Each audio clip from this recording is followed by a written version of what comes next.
রমজান মাসে যদি আমরা কেউ শুধুমাত্র সাহরি ইফতার করি, মাঝে আর কোনো পানাহার যৌনাচার না করি, তাতে রোজার যে স্ট্রাকচার সেটা দাঁড়িয়ে যাবে, কিন্তু এই রোজা অর্থবহ হবে, সার্থক হবে, পূর্ণাঙ্গতা পাবে, এর ফিনিশিং হবে তখনই যদি আমরা এই রোজা শুধুমাত্র পেটের না করে এই রোজা চোখের, এই রোজা আমাদের ব্রেইনের, এই রোজা আমাদের হাতের, পায়ের সমস্ত অঙ্গ প্রত্যঙ্গের করতে পারি। অর্থাৎ সকল অঙ্গ প্রত্যঙ্গকে, ওই যে পেটকে যেরকম আল্লাহর আদেশ নিষেধ দ্বারা নিয়ন্ত্রণ করছি, ইফতারের ঠিক আগ মুহূর্তেও রকমারি খাবার আমার সামনে আছে, আর মাত্র 2-4-5 মিনিট বাকি আছে সূর্য ডোবার, খাবারের চাহিদা আছে শরীরে, আবার খাবারও সামনে আছে, কিন্তু খাচ্ছি না কেন? আল্লাহর নির্দেশ হয় নাই। ঠিক একইভাবে আমার সামনে কোনো অপরাধ করবার সুযোগ আসছে, কোন যুবক তিনি হারাম কোনো অফার, অবৈধ কোনো প্রস্তাব পেয়েছেন কারোর কাছ থেকে, কোন যুবতী তিনি কোনো অবৈধ প্রস্তাব পেয়েছেন, হারাম প্রস্তাব পেয়েছেন। এই হারাম প্রস্তাব পাওয়ার পরও তিনি তার নিজ এবং সেই প্রস্তাব গ্রহণ করার সুযোগ দুইটাই থাকা সত্ত্বেও আল্লাহর এই ক্ষেত্রে অনুমোদন নাই, এখনো অনুমোদন হয় নাই, বৈধ সঙ্গী আল্লাহ এখনো দেন নাই, সেজন্য নিজেকে ওই পর্যন্ত অপেক্ষমান রাখা, সেজন্য প্রতীক্ষা করা, সেজন্য নিজেকে নিয়ন্ত্রণ করা, এই শিক্ষাটা কিন্তু সিয়াম আমাদেরকে দেয়। সো রমজান মাসের সিয়ামের লক্ষ্য উদ্দেশ্য কি? সিয়াম কেন আমরা রাখছি? বিরত থাকার মানেটা কি? বিরত থাকার মানেই হলো জীবনের পদে পদে ব্রেক দেওয়া, জীবনের প্রতিটি স্তরে স্তরে ব্রেক দিতে জানা। ব্রেক দিতে জানা এটা সুস্থতার লক্ষণ, আর ব্রেক দিতে না জানা এটা অসুস্থতার লক্ষণ। যে ব্যক্তি যা খুশি তা করতে পারে, যা খুশি তা বলতে পারে, তার মুখ দিয়ে কি আসলো না আসলো সে বলে দিল, তার যা খুশি তা সে করে ফেললো, তার বিবেক তাকে নিয়ন্ত্রণ করে না, তার বিবেক তাকে কন্ট্রোল করে না, তার বিবেক তাকে থামায় না, এই ব্যক্তি নিজেকে আধ্যাত্মিকভাবে, স্পিরিচুয়ালি সে নিজেকে কখনো সুস্থ মনে করার কোনো কারণ থাকতে পারে না। পৃথিবীতে যত জীবন দর্শন আছে, পৃথিবীতে যত সমাজ ব্যবস্থা আছে, এই সবগুলোর সাথে ইসলামী সমাজ ব্যবস্থা বা ইসলামী বিধিবিধানের একটা মৌলিক পার্থক্যের জায়গা এখানে, যে বিশেষ করে আজকের পৃথিবীতে যে ভোগবাদী সমাজ আছে, এই ভোগবাদী সমাজে আপনাকে বিরত থাকার কথা খুব একটা কেউ বলবে না, সবাই আপনাকে বলবে শুধু ভোগের কথা। প্রতিটা বিজ্ঞাপন, প্রতিটা অ্যাডভার্টাইজমেন্ট, প্রতিটা বিজ্ঞাপনী বিলবোর্ড আপনাকে আহ্বান করে ভোগের প্রতি। আপনি হয় কোনো বাড়ি গাড়িকে ভোগ করার জন্য আপনাকে আহ্বান করা হবে, অথবা কোনো খাবার দাবার ভোগ করার জন্য আপনাকে আহ্বান করা হবে, অথবা আপনার জৈবিক কোনো চাহিদা পূরণের জন্য আপনাকে নানাভাবে পরিচিত করা হবে, আহ্বান করা হবে। সব দিকে দেখবেন শুধু ভোগের আহ্বান, ভোগের ডাক। ইসলাম আমাদেরকে এর বিপরীতে সবসময় ত্যাগ এবং আত্মনিয়ন্ত্রণের ডাক দেয়, আহ্বান করে। অর্থাৎ দুইটা সম্পূর্ণ দুই মেরুর জিনিস। ইসলাম যে আত্মনিয়ন্ত্রণের কথা বলে, ইসলাম যে আমাদেরকে ত্যাগের কথা বলে, ইসলাম যে আমাদের কন্ট্রোলের কথা বলে, এটা কেন বলে?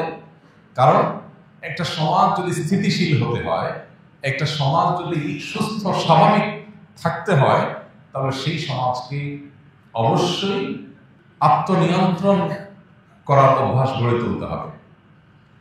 সমাজের সবাই যখন ভোগবাদে মত্ত হয়ে যাবে, তখন সেখানে মানুষের অপরাধ প্রবণতা বাড়বে, মানুষের মধ্যে স্বেচ্ছাচারী মনোভাব বাড়বে, এমনকি যা খুশি তা করলে মানুষ সুখী হবে বলে মনে করা হয়, আদতে এর উল্টো। যা খুশি তা যারা করে তারা মানসিকভাবে পৃথিবীর কোনো সমাজে সুখী থাকতে পারে না। এই জন্য ইসলাম আমাদেরকে সবসময় নিয়ন্ত্রণের কথা বলে।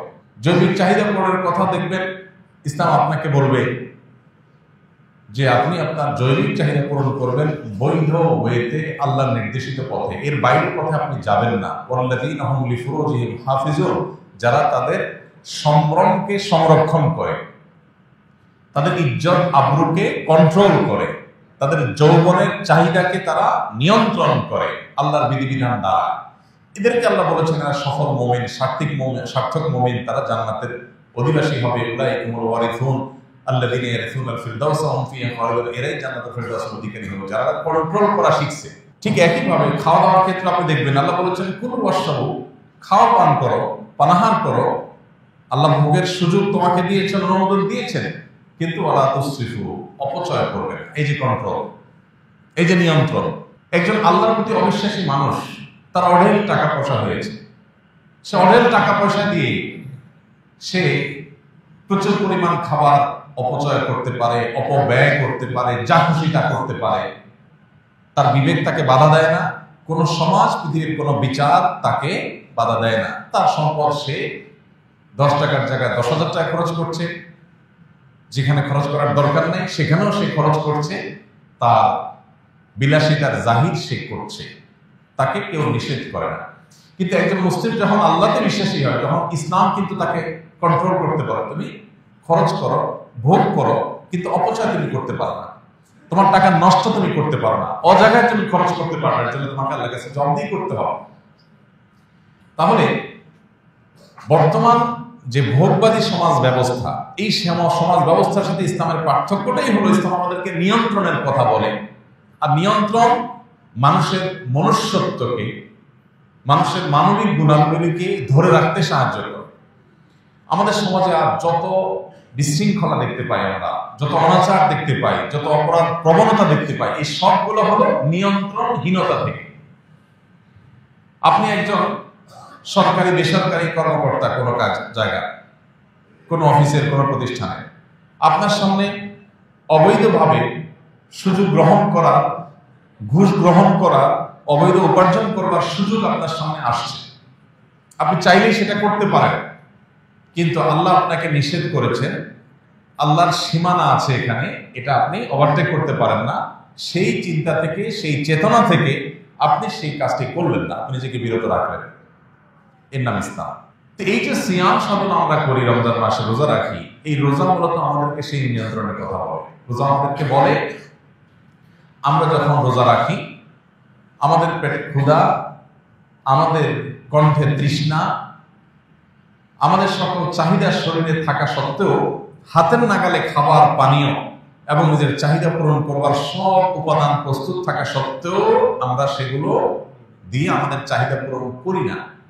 কেউ দেখছে না, আমি বদ্ধ প্রকোষ্ঠে, কোনো বদ্ধ কোঠায় আছি, কোনো কক্ষে আছি, সেখানে কোনো সিসি ক্যামেরাও নাই, কোনো মানুষজন নাই, ক্ষুধাও আছে, তৃষ্ণাও আছে, খাবারও আছে, পানিও আছে হাতের কাছে, কিন্তু আমরা কেউ খাই না। কেন খাই না? কারণ আল্লাহ নিষেধ করেছেন, তিনি দেখছেন, কেউ না দেখলেও।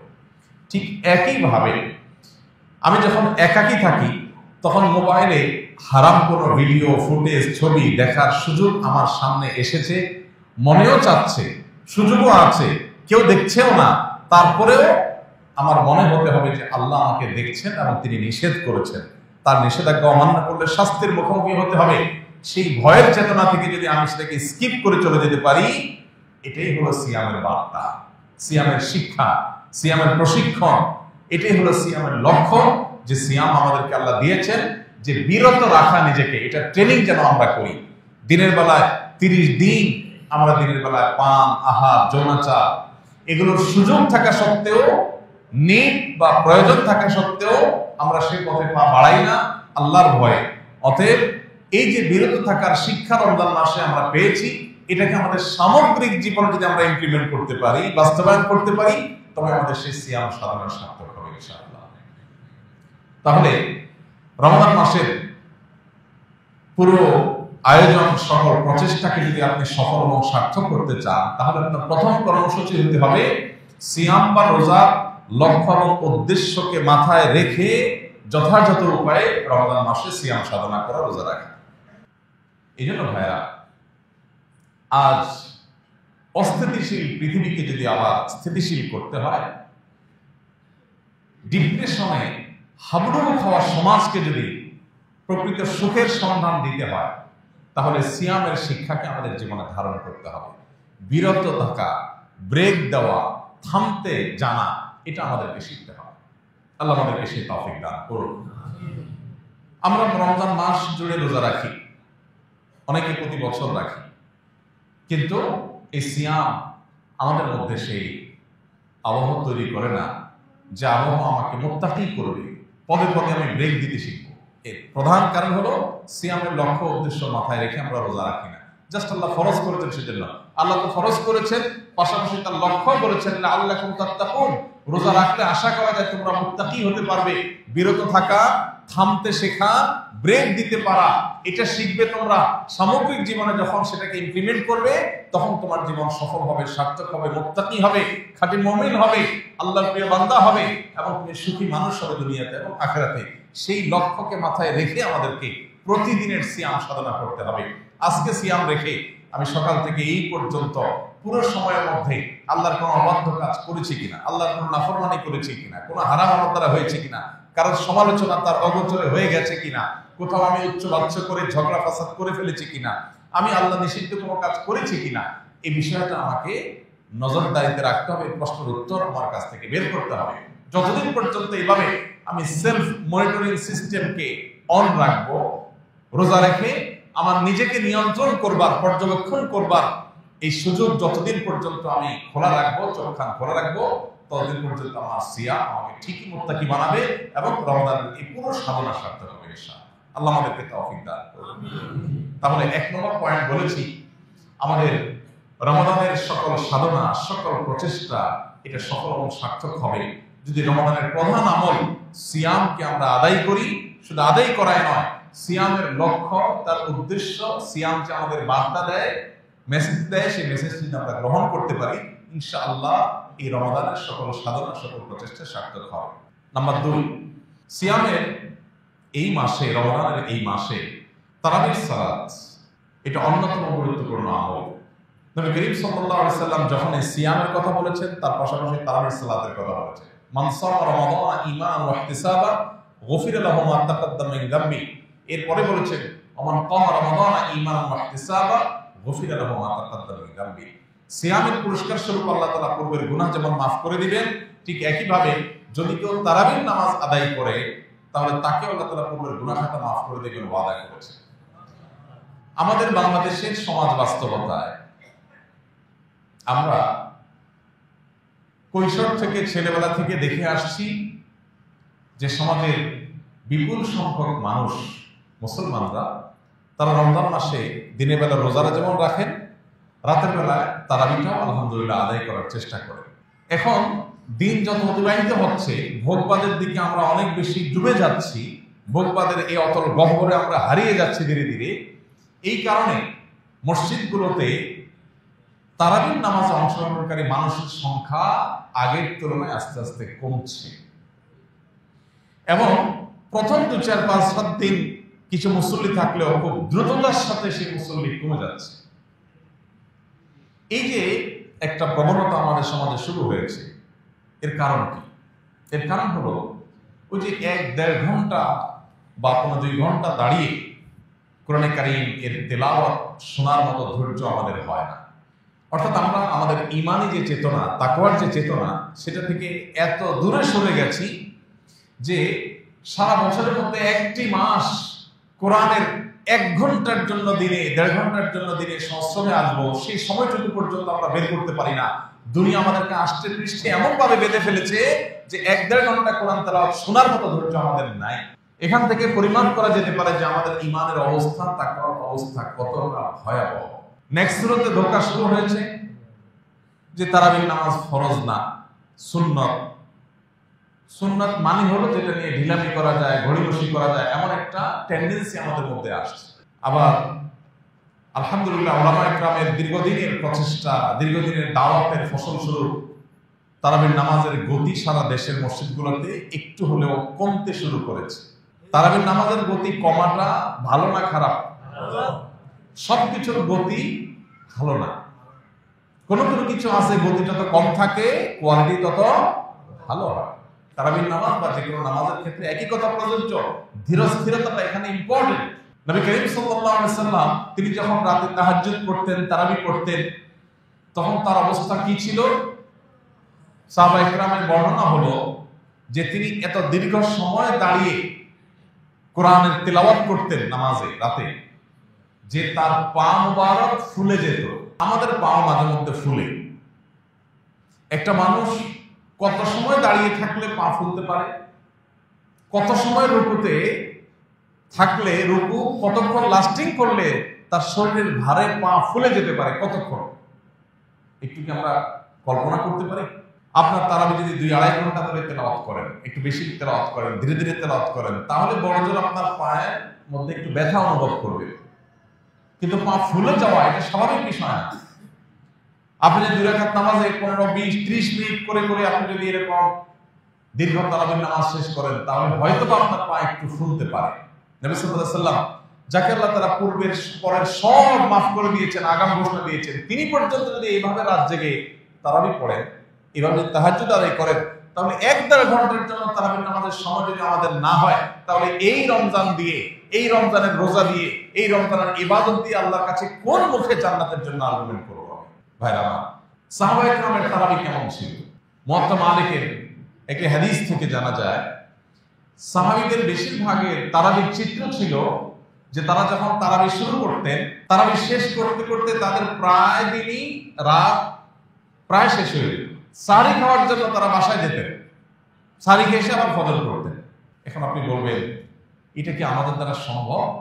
সকাল 9টা টু বিকাল 5টা আমার অফিস, সকাল থেকে আমার 5-7টা মিটিং এর সেট আপ করা আছে, শিডিউল দেওয়া আছে, অনেক ব্যস্ততা আমার। ভাইরা আমার, দুনিয়াতে আমরা সবাই জানি, একেবারে যে ব্যক্তি বদ্ধ পাগল হয়তো সেও জানে যে দুনিয়াতে আমরা খুব অল্প সময়ের জন্য এসেছি, আমরা কেউ চিরকাল এখানে থাকবো না। বেশিরভাগ মানুষের জীবনের ক্রিম টাইম পার হয়ে গেছে। আমরা এখানে যারা আছি, আমাদের বেশিরভাগ মানুষের জীবনের ক্রিম টাইম অলরেডি ক্রস চলে গেছে। এখন যে লাইফটা আছে সামনে, এটা হলো জীবনের বাতিল অংশ। 30, 35, 40 যাদের এইজ হয়ে গেছে, ভোগের সময় শেষ। এখন ডায়াবেটিস, ক্যান্সার আর হার্ট অ্যাটাক, কিডনির রোগ, যত ব্যাধি আছে এগুলোর সময়। মূল টাইমটা পার হয়ে গেছে অলরেডি, বা পার হয়ে যাচ্ছে। তাহলে আর বাকি যে সময়টা আছে 10, 20, 30 বছর, ওষুধ খাইতে খাইতে আর ডাক্তারের কাছে যেতে যেতে তো শেষ হয়ে যাবে। তাহলে ভোগ করার অপশনটা কোথায়? এই মিথ্যা জীবনের জন্য যদি আমার এত ব্যস্ততা হয় যে 1.5 ঘন্টা তারাবির জন্য আমার সময় হয় না, আমি খোঁজ করার চেষ্টা করি 8 রাকাত পড়লেও তো নাকি হয়, না পড়লেও নাকি রোজা হয়ে যায়, কোন মসজিদে একটু তাড়াতাড়ি পড়া যায়, হাবের সাহেব তো আর কোনো কাজ কাম নাই, এই জন্য এত ধীরে ধীরে পড়ে। এই যে টেন্ডেন্সি, কারণ দুনিয়া আমাদেরকে আষ্টে পৃষ্ঠে বেঁধে ফেলেছে, শয়তান তার চক্রান্তে জয়ী হচ্ছে। শয়তানের চেষ্টাই হলো মানুষকে দুনিয়ার চাকচিক্যে ডুবিয়ে রাখা, আখিরাত থেকে ভুলিয়ে রাখা। সাহাবীদের কাছে এর বিপরীত চিত্র ছিল। তাদের কাছে আখিরাতের বিষয়টা একটা ক্রিস্টাল ক্লিয়ার। তারা জানতেন যে দুনিয়ার জীবন একটু কম ঘুমিয়ে, একটু কম পরিশ্রম করে যদি আমি কাটাতে পারি, আর অনন্তকাল আখিরাতে যদি আমি ভালো থাকতে পারি, ওয়াই নট আমি সে অপশন গ্রহণ করব। তারা সেটাই করেছে।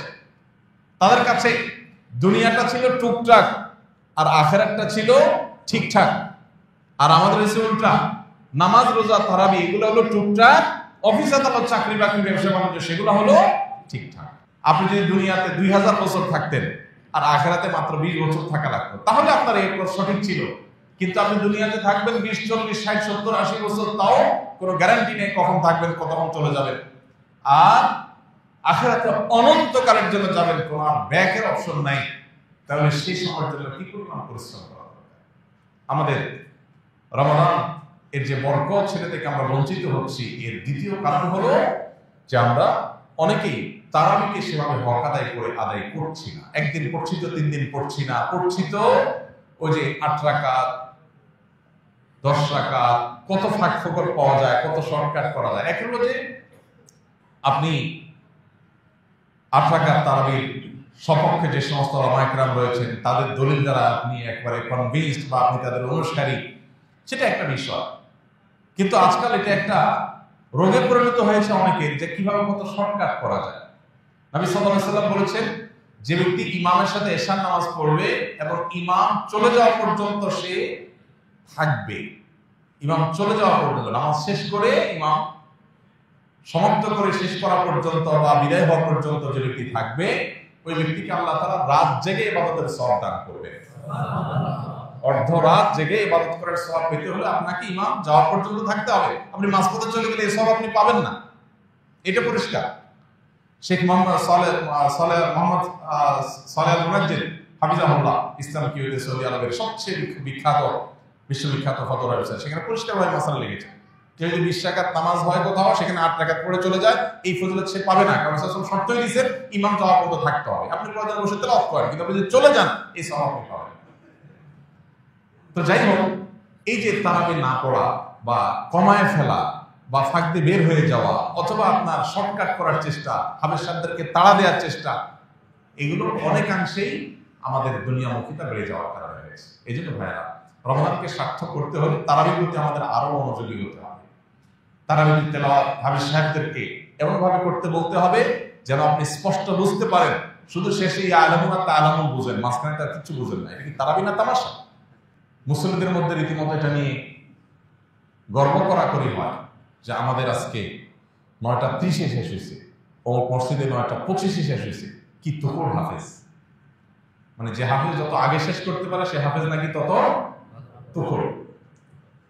যারা ড্রাইভিং জানেন তারা বলতে পারবেন স্পিডে গাড়ি চালাতে পারার নাম ভালো ড্রাইভিং না, কন্ট্রোল করে গাড়ি চালাতে পারাটা হলো ভালো ড্রাইভিং। আমি জীবনে যখন প্রথম ড্রাইভিং শিখি, একজন নেপালি আমার এক সহকর্মী সৌদি আরবে প্রথম স্টিয়ারিং হুইলে বসে উনি আমাকে প্রশিক্ষণ দিয়েছিলেন। তো তিনি আমাকে যখন মোটামুটি গাড়ি আমি রান করা শিখেছি, ক্লাস, ব্রেক, তারপরে অন্যান্য সবকিছু যখন চেনা হয়ে গেছে, তখন আমি গাড়িকে এখন রান করতে পারি। রান করা শুরু করলাম, তিনি পাশে বসে আছেন। তখন উনি আমাকে প্রথমে পরীক্ষা দিলেন যে আপনি গাড়িটা কত আস্তে চালাতে পারেন। এটা হলো পরীক্ষা। নতুন ড্রাইভার, প্রথম জীবনে স্টিয়ারিং হুইল হাতে নিয়েছে, চাপ দিলে মোমো করে দৌড়ায়। আস্তে চালাতে কার মন চায়? চাপ দিলেই শুধুমাত্র দৌড়াতে থাকে, আর দৌড়াইলেই শান্তি লাগে। আর সেখানে প্রশিক্ষক বলতেছে না কত আসতে পারে।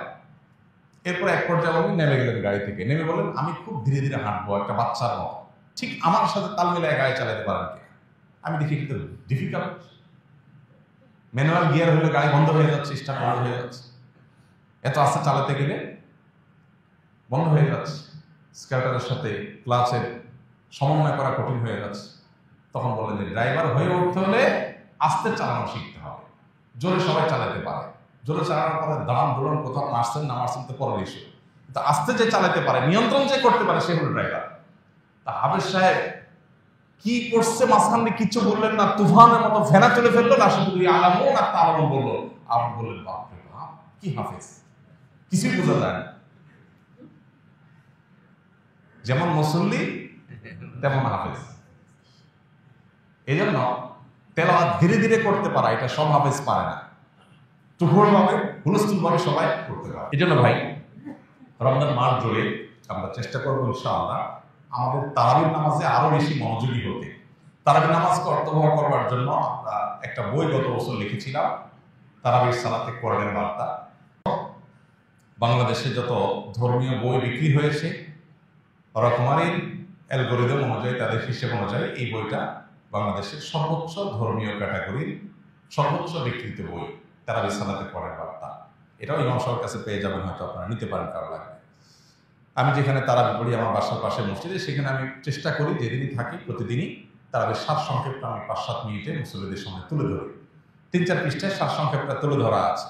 অতএব এইটা আপনি বাসায় যদি একটু দেখে আসেন তাহলে আপনার ওই যে তারাবিতে আপনার যে একটা বিরক্তি লাগে অনেকের, এই বিরক্তিটা লাগবে না ইনশাআল্লাহ। আপনি যে অর্থটা বুঝেন কি আছে না আছে রিলেট করতে পারবেন, মনোযোগটা আপনার বাড়বে ইনশাআল্লাহ। আল্লাহ আমাদেরকে তারাবিটাকে যথাযথভাবে আদায় করার তৌফিক দান করুন। ভাইরা, এই যে কোরআন তেলাওয়াত করি আমরা বা কোরআন তেলাওয়াত শুনি, এটা যে কত বড় একটা ট্রিটমেন্ট। যারা জিনের উপদ্রবের শিকার হয়েছে, ব্ল্যাক ম্যাজিকে যারা আক্রান্ত হয়েছেন এবং যারা এটা রুকিয়া শরঈয়া করেছেন, শরঈ ঝাড়ফুঁকের শরণাপন্ন যারা হয়েছেন, সার্ভিস যারা নিয়েছেন, তারা জানবেন খুব ভালো করে যে কোরআন তার সবচেয়ে বড় মিরাকল হলো কোরআন আল্লাহ রাব্বুল আলামিনের এমন এক কালাম, এমন এক গ্রন্থ যে এইটার তেলাওয়াতের ফলে অনেক রোগ, অনেক অসুখ, অনেক আধ্যাত্মিক সমস্যা, এমনকি জিন জাদুর যে সমস্যা, এটা ট্রিটমেন্ট তেলাওয়াতের মাধ্যমে হয়ে যায়। আমার পরিচিত একাধিক মানুষ, পার্সোনালি আমি খুবই চিনি, ব্যক্তিগতভাবে ফ্যামিলিগতভাবে আমার সাথে ভালো সম্পর্ক আছে, এরকম মানুষ আছে। একসাথে উমরা করতে গেছি, ওনার ফ্যামিলিতে জিনের সমস্যা অনেক, উপদ্রব ভয়ঙ্কর। তো রমজানে যখন মক্কা হারাম শরীফে 1 দিন 2 দিন 3 দিন তারাবির নামাজ পুরার সময় উনি ওনার ফ্যামিলি তারা সামিল হয়েছে, তেলাওয়াত শুনেছে, এরপর থেকে তাদের অসুস্থতা ভয়ঙ্করভাবে বেড়ে গেল। আমাদেরকে জানালেন যে হঠাৎ করে একবার বেহুশ হয়ে যাওয়ার অবস্থা, সহ্য করা যাচ্ছে না তেলাওয়াত, কাহিনী কি? তো আমি রাকিদের সাথে যোগাযোগ করলাম, বিভিন্নভাবে পরামর্শ আলোচনা করলাম, করার পরে অ্যাসেসমেন্ট করে দেখা গেল যে মেডিসিন জায়গা মতো পড়েছে, অর্থাৎ এই যে তেলাওয়াত হচ্ছে সেই তেলাওয়াতের ফলে তার ট্রিটমেন্ট শুরু হয়ে গেছে। তখন সে ভদ্রলোক আমাকে বললেন, ভাই আমার তো ফ্লাইট কালকেই ছিল, তা আমি ফ্লাইট টিকিট ক্যান্সেল করে নতুন করে টিকিট করতেছি, আমি ইনশাআল্লাহ আরো 1 সপ্তাহ পরে যাব, মানে আরো 1 সপ্তাহ ট্রিটমেন্ট নেব। তিনি আরো 1 সপ্তাহ থাকলেন, এরপরে অনেকটা সুস্থ হয়ে তার ফ্যামিলি তিনি দেশে ফিরেছেন। আমার নিজের সাথে এক ব্যক্তির ঘটনা, একসাথে আমরা গেছি। এই জন্য ভাইরা, তারাবির নামাজের তেলাওয়াত শুনতে আপনার কষ্ট হয়, বিরক্তি লাগে, আপনি চলে যান। এক বসায় শুধুমাত্র ফেসবুক, ইউটিউবে আপনি প্রতিদিন অন্তত 1-1.5-2 ঘন্টা পার করে দেন, আপনি টেরও পান না। সেখানে 15 মিনিট বেশি যাচ্ছে তারাবিতে, 20 মিনিট বেশি যাচ্ছে, আপনার সহ্য হচ্ছে না। আপনি চলে যেতে পারলে আপনি বাঁচেন, মনে হয় আপনার সময়ের অনেক দাম। আপনি সেই মানুষ যে দিনে ঘন্টাকে ঘন্টা আপনার সোশ্যাল মিডিয়াতে মোবাইল ধরছেন, যে 30 মিনিট চলে গেছে আপনি টেরও পান নাই। যার শুধু একটা মেসেজ চেক করার জন্য পকেটে বের করছেন, কোথাকার মেসেজ থেকে কোথায় চলে গেছেন আপনি জানেন না, আধা ঘন্টা শেষ, 40 মিনিট শেষ। সেই মানুষ যদি তারাবির নামাজে আপনার কাছে বিরক্তি মনে হয়, সময় দিতে কষ্ট মনে হয়, তাহলে কি জবাব আল্লাহর কাছে দিবেন? এই জন্য আপনার নিজের কল্যাণে, নিজের প্রয়োজনে আপনি তারাবির নামাজে মনোযোগ দিয়ে শুনেন, মনোযোগ দিয়ে তারা শুনেন। মনোযোগটা ইম্পর্টেন্ট। যত মনোযোগ দিয়ে শুনবেন, আপনার ভেতরে পুরো ট্রিটমেন্ট হয়ে যাবে শরীরে। মুসলমানদের ঘরে আজকে যত অকল্যাণ, যত জিনের উপদ্রব, যত ব্ল্যাক ম্যাজিকের উপদ্রব, ঘরে ঘরে। আমাদের অফিসে, ফাউন্ডেশনে 100টা ফোন যদি দিনে আসে, 100 বেশি ফোন আসে, 100টা ফোন যদি প্রতিদিন আসে, তার 80টা আসে এই ব্ল্যাক ম্যাজিকের রোগ সম্পর্কে। ঘরে ঘরে এখন মানুষ টের পাচ্ছে না। অনেক বড় বড় ডাক্তার, মেডিকেল কলেজের প্রিন্সিপাল, তারা পর্যন্ত মাঝে মধ্যে সশরীরে আসেন, এসে বলেন, ভাই আমি মেডিকেল কলেজের প্রিন্সিপাল, আমি জানি এটা কোনো ফিজিক্যাল সমস্যা না, আমার ফ্যামিলিতে এই যে সমস্যা আমি দেখছি, কোনো চেক আপে কোনো কিছু ধরা পড়ছে না, দেশে বিদেশে ট্রিটমেন্ট সব করা শেষ, কিচ্ছুই ধরা পড়ছে না, রোগের কোনো কুলকারা নেই, এটা অস্বাভাবিক কিছু। ঠিকই রুকিয়া করছে, সাথে সাথে আল্লাহ তাআলা ফল দিচ্ছে। কোরআনের যদি জীবন্ত কোনো অলৌকিকত্ব দেখতে চান, তাহলে কোরআন তেলাওয়াতের মাধ্যমে কিভাবে মানুষকে আল্লাহ তাআলা ট্রিটমেন্ট করেন, এটা আপনি দেখতে পারেন। ভাইরা আমার, এই জন্য কোরআনে কিন্তু আল্লাহ এটাকে শেফা বলেছে, কোরআনের মাধ্যমে আরোগ্য লাভ হয়। এই জন্য আমাদের রমাদানে মনোযোগ দিয়ে তারাবি শুনতে হবে, না আমাদের কল্যাণে, সওয়াব যেমন হবে, আমাদের ট্রিটমেন্ট হবে, আধ্যাত্মিক ট্রিটমেন্টও হবে, আবার বিভিন্ন ধরনের এই জিন জাদু ইত্যাদি ট্রিটমেন্টও হবে। আল্লাহ আমাদেরকে তারাবির নামাজকে সুন্দরভাবে, যথার্থভাবে আদায় করার তৌফিক দান করুন। রমাদানকে সার্থক করার জন্য তৃতীয় কর্মসূচি হলো, রমজান মাসে সকল গুনাহের ব্যাপারে জিরো টলারেন্সে চলে যাবে। সকল গুনাহ, সকাল থেকে রাত পর্যন্ত ফেসবুক, ইউটিউব থেকে যদি আপনি গুনাহ থেকে বেঁচে থাকা কঠিন হয়, তাহলে এগুলো আপনি আনইনস্টল করে ফেলান মোবাইল থেকে। আমি অনেক যুবককে চিনি পার্সোনালি, যে যুবকরা রমজানের শুরুতে শুধুমাত্র যোগাযোগ রক্ষার জন্য হোয়াটসঅ্যাপ, মেসেঞ্জার 1-2টা অ্যাপ রেখে, আর বাকি যেগুলো সময় কিল করে বা চোখের গুনাহ করায়, এই অ্যাপগুলোকে মোবাইল থেকে বিদায় করে দেয়। একটা মাসের জন্য যদি আপনি চেষ্টা করেন, অন্তত গুনাহ থেকে বাঁচার অভ্যাস আপনার গড়ে উঠবে। এই জন্য রমজানকে সার্থক করতে হলে তৃতীয় কর্মসূচি হলো গুনাহমুক্ত রমজান। আমি সারাদিনে কারো সমালোচনা তার পিছনে করবো না, একটা খারাপ কথা আমি বলবো না, খারাপ কিছু দেখবো না, খারাপ কিছু শুনবো না। এই সংগ্রাম চালাতে হবে। যদি আপনি এটাতে সাকসেস হন, জয়ী হন, তাহলে যে তাকওয়ার ট্রেনিং আপনার হয়ে যাবে, অভ্যাস গড়ে উঠবে, ইনশাআল্লাহ আপনার ধরে রাখতে পারবেন। 4 নম্বর সর্বশেষ কর্মসূচি হলো শেষ 10 দিন ইতিকাফ করবেন। শেষ 10 দিন ইতিকাফ মাস্ট। ইতিকাফটা যদি আপনি শেষ 10 দিন মসজিদে করতে পারেন এবং ইতিকাফ বসে অতিরিক্ত অপ্রয়োজনীয় মোবাইল টিপাটিপি বন্ধ করতে পারেন, অটোমেটিকলি আপনার রমজানকে আপনি সার্থক করতে পারবেন ইনশাআল্লাহ। কারণ যখন আপনি মসজিদে নিজেকে আবদ্ধ করে ফেলবেন 10 দিনের জন্য, আপনি যখন বাহিরে যেতে পারবেন না এবং অপ্রয়োজনে মোবাইল টিপাটিপি আপনি যখন করার অপশনটা বন্ধ হয়ে যাবে, অটোমেটিকলি আপনার তেলাওয়াত আসবে, দোয়া আসবে, আল্লাহর স্মরণ আসবে, আল্লাহর জিকির হবে এবং আপনি ভালো কাজ করতে পারবেন। এজন্য লাইলাতুল কদর পেতে হলেও ইতিকাফের কোনো বিকল্প নাই। ইতিকাফ করার জন্য মসজিদগুলোতে লটারি হওয়া দরকার। দুর্ভাগ্য আমাদের, এখন ইতিকাফ করার জন্য লোক খুঁজে পাওয়া যায় না। এজন্য ভাইরা, ইতিকাফ এমন একটা আমল, যে আমল আপনি একবার করলে এটার যে তৃপ্তি, এটা অনুভব করলে আপনি আর ছাড়তে পারবেন না। আল্লাহ তাআলা আমাদেরকে ইতিকাফের এই গুরুত্ব বোঝার তৌফিক দান করুন। আমিন। ইতিকাফ এমন আমল যে নবী করিম সাল্লাল্লাহু আলাইহি সাল্লাম রমজান মাস যখনই রমজানের রোজা ফরজ হয়েছে দ্বিতীয় হিজরিতে, তখন থেকে তার ওফাত দশম হিজরিতে হয়েছে। এই 8 বছরের দীর্ঘ সময়ে কোনো দিন কোনো রমজানে তিনি ইতিকাফ ছাড়েন নাই। প্রত্যেক রমজানে প্রতি বছর তিনি ইতিকাফ করেছেন। যে আমল প্রিয় নবীজি একটি রমজানে একটি বছরও ছাড়েন নাই, সেটা আপনি জীবনে 1 বছরও করেন নাই। বেশিরভাগ মুসল্লিদের অবস্থা। এখানে হাত তুলতে বলা হয়, কারা কারা জীবনে ইতিকাফ করেছেন, অল্প কিছু হাত উঠবে। বেশিরভাগ মানুষ জীবনে একবারও বসেন নাই। যেটা রাসূল সাল্লাল্লাহু আলাইহি ওয়াসাল্লাম জীবনে একবারও ছাড়েন নাই, সেটা আপনি জীবনে একবারও করেন নাই। আপনি কি উম্মত, কি জান্নাত প্রত্যাশী, আপনি নিজের মূল্যায়ন নিজে করেন। রাসূল সাল্লাল্লাহু আলাইহি ওয়াসাল্লাম জীবনে যেটা ছাড়েন নাই, এটা আপনি এক দুবার হলে তখন করবেন। এই জন্য ইতিকাফ করার নিয়ত করবো তো ইনশাআল্লাহ।